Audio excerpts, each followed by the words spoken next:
Good day to you lovely people, it's David Anthony, the creepy bard, coming to you from Ein Gedi, which is on the western shore of the Dead Sea. But this place is by no means dead. This is technically a desert, but there is a spring here. Basically all of the rainwater that falls onto Jerusalem sinks into the ground and then springs out right here.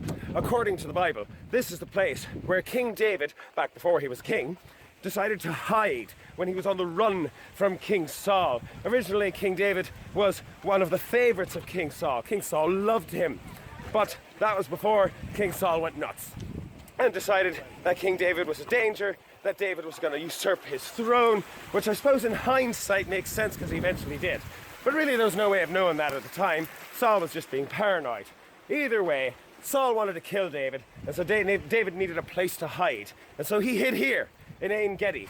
Why? Couple of reasons. Number one, water. There's water here. It can last forever. It doesn't dry up in the middle of summer the way a lot of other springs do. The second reason why is because of caves. There are caves in these mountains all over the place. All sorts of little nooks and crannies and places to hide.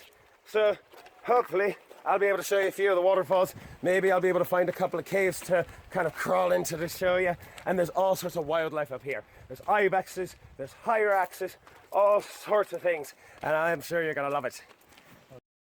Hey there, it's David Anthony, the creepy bard, still in Ein Gedi. And behind me, you'll see one of the waterfalls. This, of course, is a big part of the reason why King David decided to hide out here when he was fleeing from Saul. Because there's fresh water. And this fresh water runs all the time, all year round. It never dries up. It's wonderful and fantastic and tasty.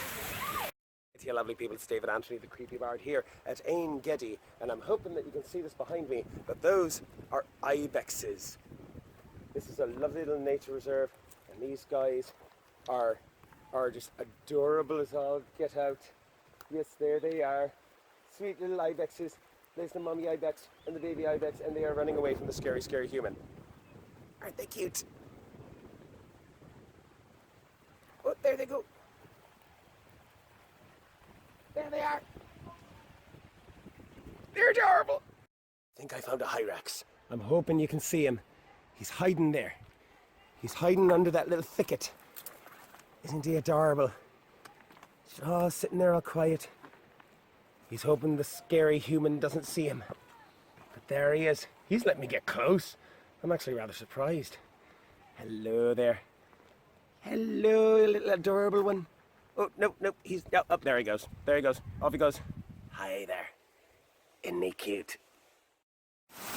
I am here at the upper waterfalls here in Ein Gedi. Now the Ein Gedi bottling company gets all of their water from here. I mean, not this specific waterfall, but the water that comes out of this reserve. But if you're here, you don't need to buy their bottled water in the store. You can just go right to the source.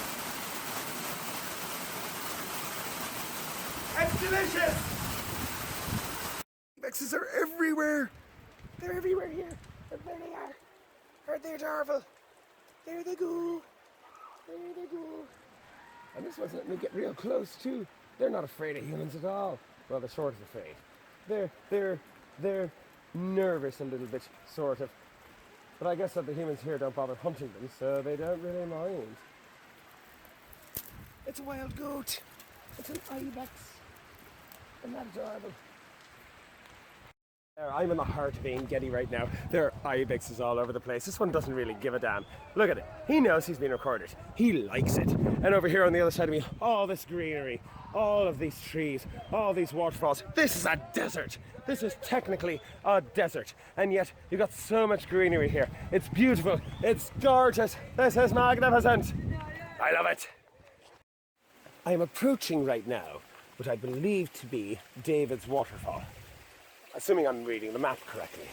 Of course, it's kind of hard to tell. There's so many waterfalls around here. Look at that. Waterfalls all over the place. Right now, kind of going through on the underbrush. And you can see why David hid here. Oh, they were in my head. Right now I'm going through a little tunnel here. And you can see why David chose this place. Because frankly, it is so easy to hide up here. So much water. So easy to survive. all the plants and animals you could want, and plenty of hiding places. Here we go. I believe that right there is David's Waterfall. Isn't that gorgeous? Isn't that beautiful? Let me see if I can skip over these stones without... There we go. All right. Isn't that beautiful? That is gorgeous right there.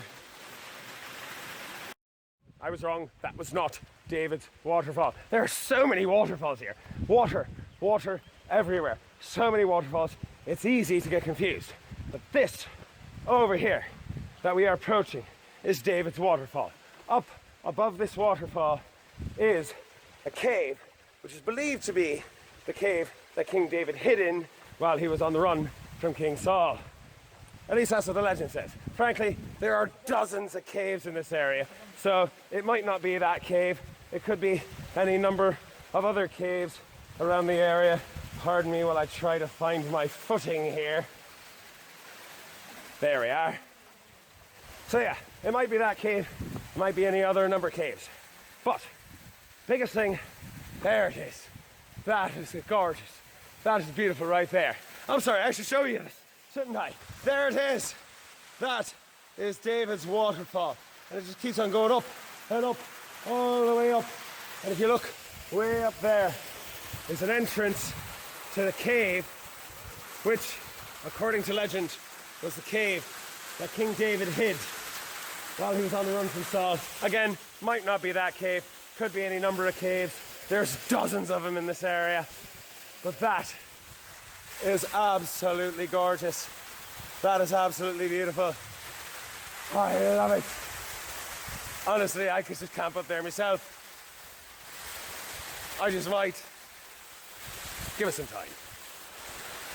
Hey there, it's me again. So, back there, right there, yes, right, there it is, yes. There's the waterfall I showed you earlier. That's King David's Waterfall. And up there is an entrance into the cave where David supposedly hid. Now, that is not how you would actually get in there. You know, obviously, that would be, well, you could if you're crazy and can fly. But the way you would normally get up to the cave is to go up that path that goes up there, that goes up the side of the mountain, that goes up and around and back down into the cave. Unfortunately, it is too late in the day and they won't let me go up there, so I won't be able to show it to you. But it'll give me something to look forward to for the next time that I'm here.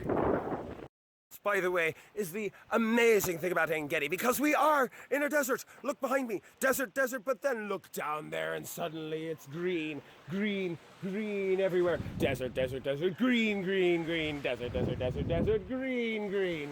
green. It's fantastic. Oh, just so freaking beautiful here. I can't show you enough of it. Look at that. That is gorgeous. That is beautiful. That is wondrous. I swear to God, next time that I am in this part of the world, I am going to just spend a lot of time here. I'm just going to come here first thing in the morning at some point and just spend the whole day right here in En-Gedi, just swimming in the little ponds and in the little pools and just showering under the waterfalls. It's going to be fantastic. I'm looking forward to it. The animals here have just no fear of humans whatsoever. I love it. There's a Hyrax right there. He's sitting in the middle of the road. Let's see how close we can get to him before he gets scared off. I'm on my hands and knees right now. Almost there. And he's not moving. Hi. Cheese.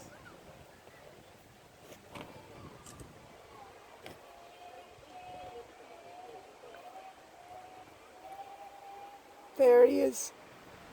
An adorable little Hyrax. I think he knows that it's a camera. I think he knows he's supposed to pose. I almost want to pet him. But frankly, I have a feeling that that would be a horrible idea. But isn't he cute?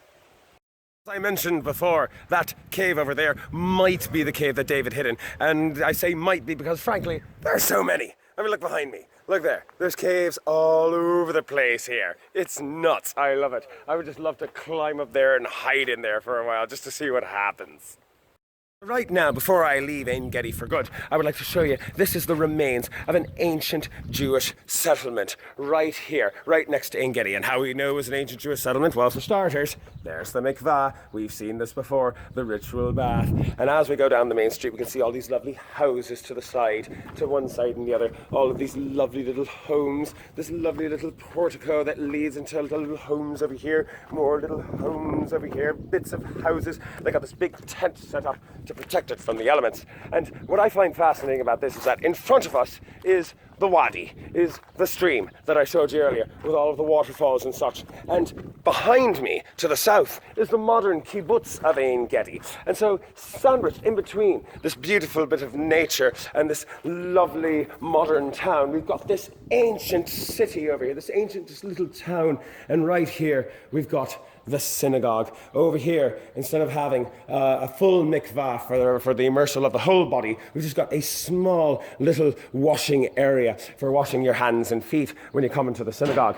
And here we have the main part of the synagogue itself. This is gorgeous because there's a beautiful, beautiful mosaic floor that you got to see. I know, I'm obsessed with mosaics. It's a weird thing. It's an addiction is what it is. But there you have it. This beautiful synagogue up in the front there. They've got everything nicely labeled. It's very convenient. You've got that little niche in the back is where the Holy Ark would have been. That's where you would have kept the scroll of the Torah. In front of that little bit of mosaic up there, that is where you would have the bima, where you would have the little table where you would put the Torah to read it. Over to the right of the Holy Ark is where you have the seat of Moses. That's where the rabbi would sit. Where I am right now, here's sort of the balcony seating where everybody else would sit.